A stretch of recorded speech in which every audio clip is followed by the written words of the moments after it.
just posted a blog post on 5 meal prep tips that maybe you haven't heard before. So I thought I would pop on here and record a little video of me talking through the tips in case you are meal prepping over the weekend and looking for it to be a little bit less overwhelming. So if you've been around here at all lately, you know that I am no stranger to meal prep. So part of my business is offering meal prep services for private chef clients. And as I've worked in different kitchens and meal prepped probably hundreds of recipes now, I have been able to pick up on tips that maybe you wouldn't otherwise think of as a home cook. And certainly I didn't really think of when I was just prepping for myself, but are applicable to all of you at home too. Because I think a lot of times we get super overwhelmed by the idea of meal prep. And it also is kind of like old news now, you know, I mean, we hear about meal prep all the time. We've heard about it for years. And I feel like a lot of the tips are really similar. And so I wanted to give you guys some added value and tips that maybe you haven't tried or heard before that I picked up from cooking tons of meals on a weekly basis. So real quick, tip number 1 is to create a meal prep binder. So I don't know if you remember my post a while back where I showed some snapshots of the meal prep binder that I made for a client of mine. But this is creating the meal prep binder is basically creating something once and using it multiple times. So anytime you're meal prepping, I always recommend pulling some recipes, kind of looking at your week ahead and creating a plan of different meals you need and meals that you want to prep ahead of time, and then creating a prep plan from those recipes. So I don't believe you have to prep everything on, say, a Sunday for the week ahead. Only prep those meals that you know are going to be really difficult to get to. Creating a shopping list, and then executing the plan. So in the binder, what I recommend is this is my master binder for meal prep clients, and getting some divider tabs for your notebook and having one that says meal plans and then dividing out the other tabs by recipe type. So as you create your weekly meal plans and prep plans, you can save those in your binder, and then you have all of the recipes for that week's menu and prep plan.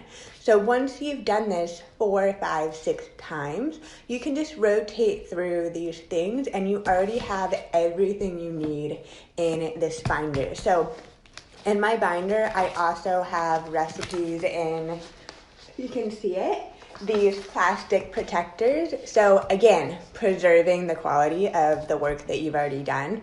This allows me to just every week go through my binder and pull out the recipes that I need for clients, and we use them and then I put them back in the binder. So the clear protector just helps keep it clean and mess free as we're cooking, so that I can use it time and time again and I don't have to print out a new one each and every time. So I have a post about that on my Instagram feed detailing the steps and supplies you need for that, so you can check that out. The other tip is to identify your personal formula. So instead of every week starting from scratch, thinking through what meals you need, what meals you want to have on hand, I find for myself and for my clients, kind of creating a personal formula helps give me a foundational guideline to work off of every week. So for example, some of the questions that you might ask yourself are, what kind of meals do you like to eat? How are your favorite recipes prepared? Do you need the stove, the oven? Is it more of just a prep?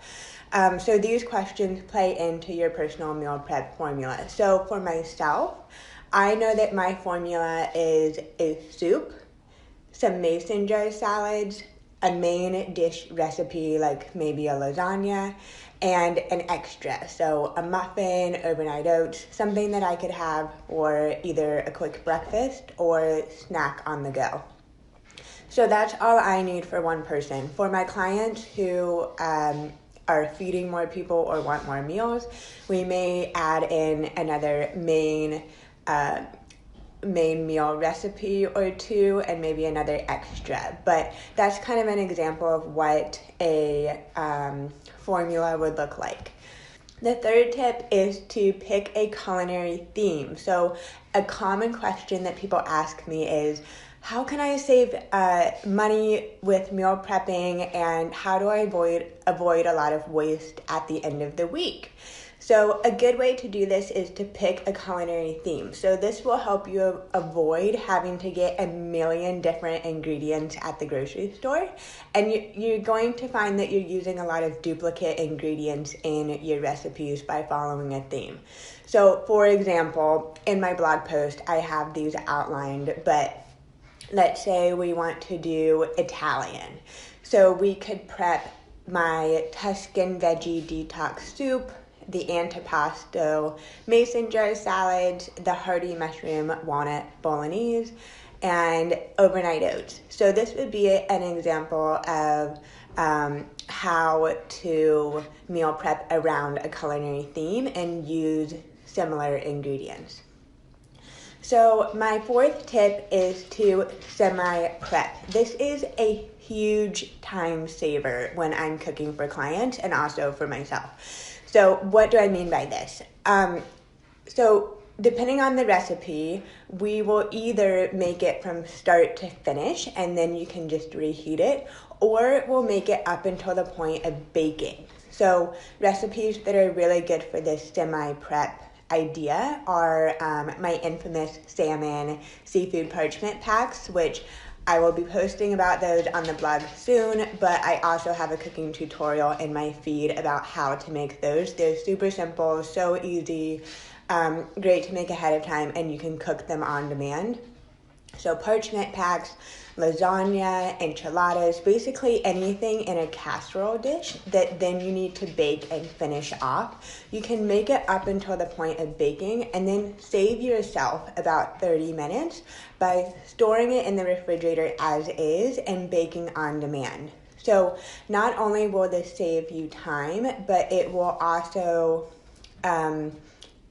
make the food taste more fresh when you're ready to eat it, even if you made that lasagna a few days ago. So my last tip is to enlist help where you can. So this is more for people who have more than one person at home, but maybe not. So if you are single like myself and you live at home, or maybe you have a roommate, invite a friend over and share in the responsibility of cooking, share in the leftovers so you feel like you're not eating, the same thing every single day. If you have family members around, having a personal dishwasher is huge. So if you have kids, maybe on their chore chart they have dishwashing, and you can get them to help you in the kitchen that way. If all else failed and you're prepping by yourself, even having something like a trash bowl nearby to put scraps in and wrappers, it will save you steps to the trash can and at the end of the day, time in the kitchen. So just finding little ways to get help to save time and energy when you're meal prepping. So hopefully these tips were super helpful. You can go to my blog, fitlivingeats.com, and check out my blog post, basically everything I just said and more, so you can read through it and really digest it. And if you don't have my cookbook, you can always check that out. It is full of meal prep friendly recipes. It's called Simply Swapped Every Day, and you can get that on Amazon.